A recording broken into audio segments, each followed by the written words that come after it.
Hi, it's Warren Huart here. Hope you're doing marvelously well. Please, as ever, subscribe. Go to producelikeapro.com and sign up for the email list. There's also the 14-day free trial of the Academy, which is doing marvelously well. We have great people in there. Everybody helps each other. Every single month, you get a free session to download. A session I have recorded, produced, engineered, and mixed. I do a full mix breakdown, and you get to mix the session as well. So it's wonderful value for money. Okay, so this one's going to be a fun one. I was thinking about what to do today, and I suddenly thought to myself, most of my mix breakdowns, most of the stuff I've done have been about, being recorded really well and making choices, etc., going into the box. Well, what happens if it's not like that? So I thought I would do one just showing a couple of instances where I actually didn't do that and I used Drastic EQ. So this is going to be a short and sweet one, but it's called the use of Drastic EQ. So let's check it out. I did a song here with a girl called Kaden Cashmere, which I originally wrote quite a few years ago. And it's a wonderful song, but I did it on my own originally. So I was the guitar player, the producer, the engineer, the mixer, and I played all the instruments. And so I had a limited amount of equipment in those days. I didn't have all this beautiful amount of equipment. I had one nice mic pre, which was an original BAE 1073. So I had a 1073, a 57, and the ability to record some live drums by going into a studio. But everything else was done really minimally. So I had to get really creative. So it was recorded with a limited amount of equipment and a little bit more crazy EQing in the box. So let's have some fun with it. Let's check it out. So before we get started, I want to mention the monitor because I keep getting asked about it. It's an LG ultra wide. We got it just a couple of weeks ago. That's why it's just started appearing in the videos. I'll be honest, I love it. I had a Samsung here because my Apple monitor took a dive. So I had a Samsung for a while, which was great. But this is like next level. It's really, really beautiful. I love it. It was a very wise investment and I like the width of it. It works for my brain. Some people have two monitors. I can't do that. I can't do this going backwards and forwards. I'd rather have more real estate, more space to work. And here, it feels more relaxing on my eyes because I don't feel like I'm focusing in on this one area here. It's so much more relaxing to use and it's a great monitor. So it's called a LG ultra wide monitor. Check it out. A few of my friends are getting into it. Seems to be the way to go. All right, so let's just play the chorus here.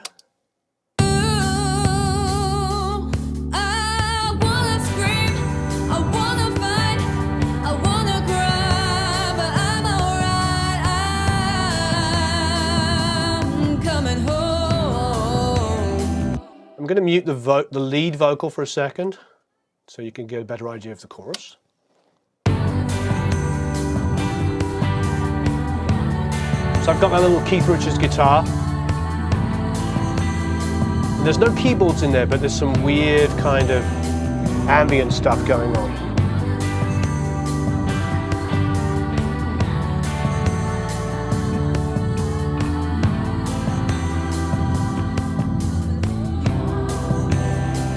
So there's a lot of like dark sounds and heavily EQ'd sounds. So let's go through what I did. So the first one you can see here is this, it's called Weird Guitar. So here it is in stereo.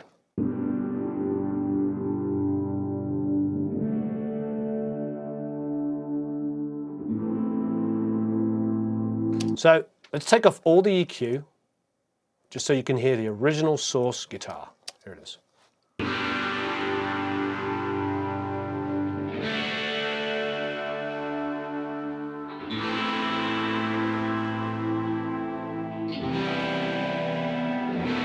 So it's a phaser on a guitar. It's my old, this is a few years ago. So this is my old Electro Harmonics small stone phaser, set really slow, with a ton of verb.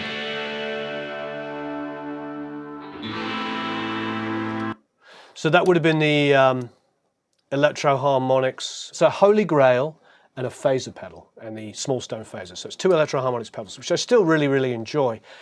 The reason why I've moved more into the Carl Martin was just on the cleanness and the reliability of the Carl Martins. They're built like brick, you know, outhouses.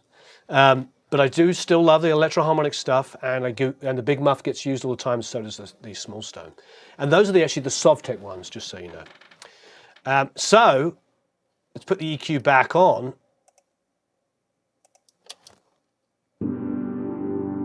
Quite different. So what have I done? Just pulled out a little 350. That's obviously not what's going on there. I have gone absolutely nuts on my guitar sub. So my guitar sub here, look at that. The EQ's insane. I've gone to like the 350-ish. See, I shaped it before and after. I put this on and then reduced it slightly. But anyway, and then, look, take that off. Pretty crazy. You know, so what we've done there is make it so it's just really ghostly and in the back. So you still hear all the verb. Phaser is moving very slightly because we've really restricted the EQ. So it gives it a very ghostly feel, right? Next up, the other guitar here. All mid-rangey and nasally. So let's take all the EQ off and we get. So it's pretty recorded the way I want to hear it. But listen, see how all that lows and the super highs have gone?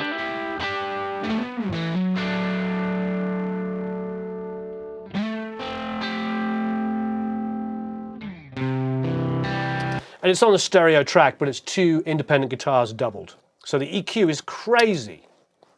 See, 130's pulled out, 90, boosting some of those low mids above this one. So this guitar above is coming in like crossing over around about here.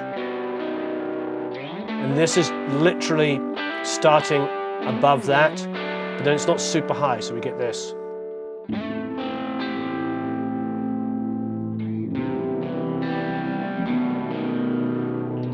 There's an L1 also on this guitar, which is barely doing anything, it's just evening it out. And there's a little extra distortion from our friend Decapitator. Tone is set completely flat in the middle, so it's not doing anything. No low cut, no high cut. It's just adding a tiny bit more drive. So all of the EQ is done using the Mac DSP here. Same with the Mac DSP here. So that's really drastic EQ. Now what else have we got going on in that world?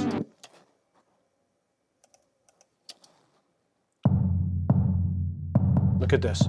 Got a multiband compressor, another Mac DSP, and it's compressing quite a lot, and I'm boosting a lot of lows. So if I take it out, so what I'm doing is I'm compressing everything of a multiband and then boosting the frequencies that I want to hear so they're more even. So if you can see I gain down, I use it in this mid-range area here. I used it basically as an EQ. The thing about multiband compression is you can sit there and you can compress frequencies really evenly, and what I do on kick drum sounds and very, very often on bass more than anything else is I compress like 250 and below very heavily and then turn it up, and what it does is it keeps everything at 250 and below evenly hitting. So even when I go high up a neck on a bass, it is there all the time. So what I did on this kick loop here is compress, and that's a live recorded kick. It's like kick and hats together. As you can see, it's pretty uneven. It's definitely, well, I take a section then looped it, but it's a live performance initially.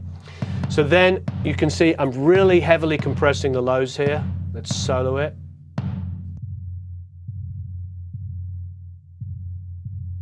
See what it's doing there?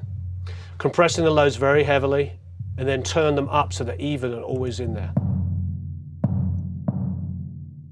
Here's some of the mids. Here's the high mids. Turn drastically down. And then the super highs are up a little bit. So it's really shaping the sound dramatically. Then after that, we got an REQ, which is doing even more. It's pulling out that nasty 350. So there's the 350 there. Why are we pulling that out? Well, because we've got all this stuff playing around here. Put it back in. There's all just a bunch of murmur. So I'm doing some really, really drastic EQ here. Going crazy on this here. I'm pulling out that area at 350, which is being boosted on this guitar down here. Now they both live together and are not each other's way. Now, you know I talk all the time about getting the sound and committing to tape. Well, this song was done several years ago with limited resources, so I didn't have fancy EQs. I had the 1073 EQ, which is nice, but I was doing more of this in the box. These are old plugins I've had for years, the Waves REQs I bought in the Platinum Bundle in the 90s, the Mac DSP I've had since the late 90s, like 98 when they first came out. So those are the plugins I used. And this is how I shape the sound. Now next up, we have the bass.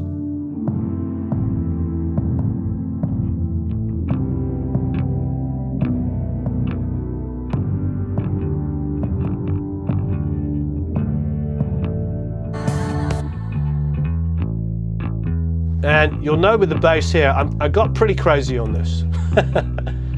So I've got 2 amps going on.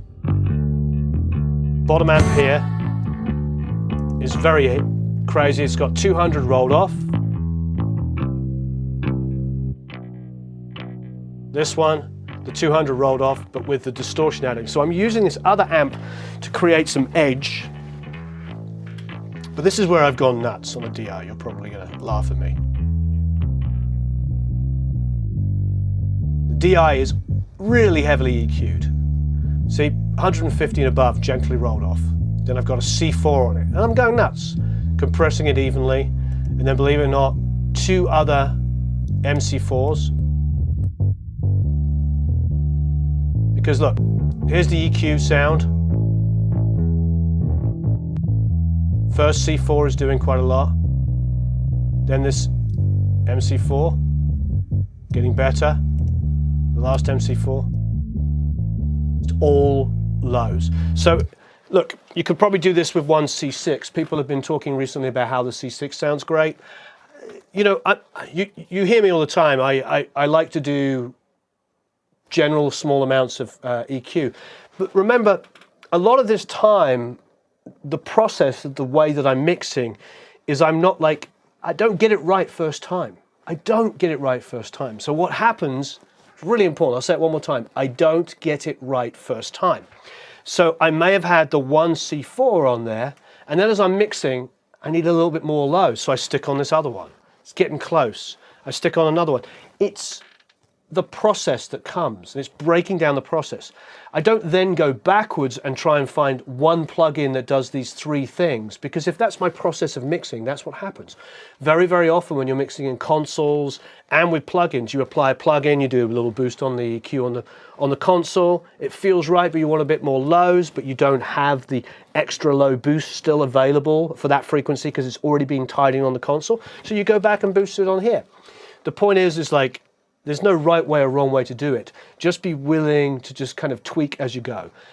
Nobody's a genius here, that they get it right first time, because you know, in the process, you're going to add and subtract EQ. And you may end up like with me with several plugins. I've got the PAS frequency on it here to read it.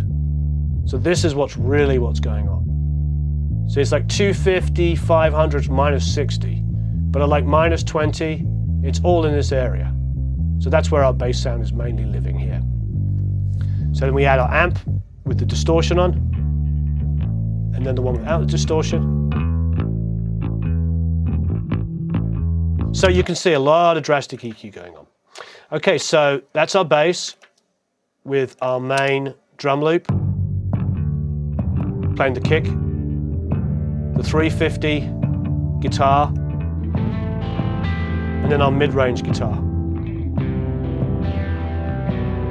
Now what's going on the highs?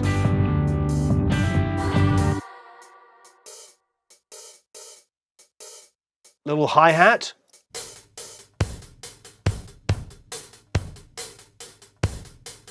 And what it is I'm using the full drum kit, but I'm only using that part of the drum kit. So as you can see, if we go to the end of the song, there's a full drum kit playing. Let's have a quick listen.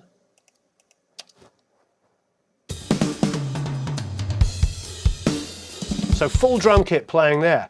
But before that, I'm just using one element of the drums. So I'm not afraid to get drastic. This is all about drastic. So this is just a loop off of the drums. And to get it to sound even, using a compressor that's only catching that kick. And then gentle amount of L1. L1's not doing a lot, it's just controlling some of those peaks. So I'm doing drastic stuff, and the drastic thing that I did there is I just completely muted all the drums except for that one mic. So next up, we have a tambourine. I'm not doing much on that. That was probably EQ'd the way I wanted it to. It's got a analog channel on it and an L1 just to limit it in the mix. Again, the L1 was probably added when I just wanted to keep it more even in the mix. Again, this is part of the process. When you're mixing, you get things the way you want to hear it, and then you might want to just change something, like I said, an EQ or compression or something, but it might not be like stripping it back and starting again. It might be just adding like just a little tiny bit of EQ or just a tiny little bit of compression. So you end up with those situations where sometimes you have 4 or 5 EQs on them, or 4 or 5 compressors. Okay, so there is BVs, and I've got the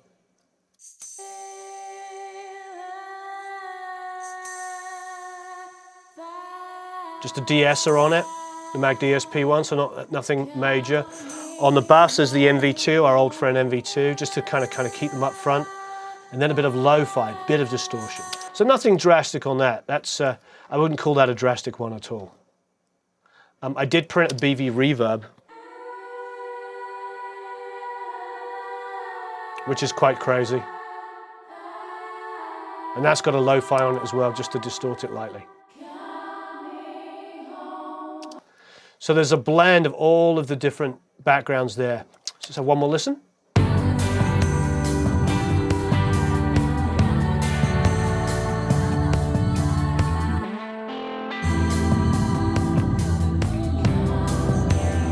Put the lead back in. With the double.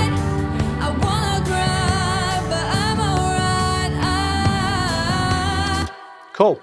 Well, thanks for watching. As ever, please subscribe, go to Produce Like a Pro, sign up for the email list, try out the Academy, all that fun stuff. Look, this one is about, because we talk a lot about committing to tape, and I really believe strongly in that. And that was part of the process, but there is some drastic EQ going on there, really crazy EQ, and I'm just shaping and putting putting guitars in specific frequencies, putting drum loops in specific frequencies. And it helped create a mood. It keeps it narrow, keeps all the instruments in there, but they're very heavily EQ'd. So it's not always about having beautiful, open, organic tones. Often it is. But there I just really kind of went for it. And I also wanted to make sure that everybody knew it's okay to go and do drastic stuff if it serves the purpose of the song. It really is okay. So thank you ever so much for watching. Please subscribe. Have a marvelous time recording and mixing, and I look forward to seeing you again soon.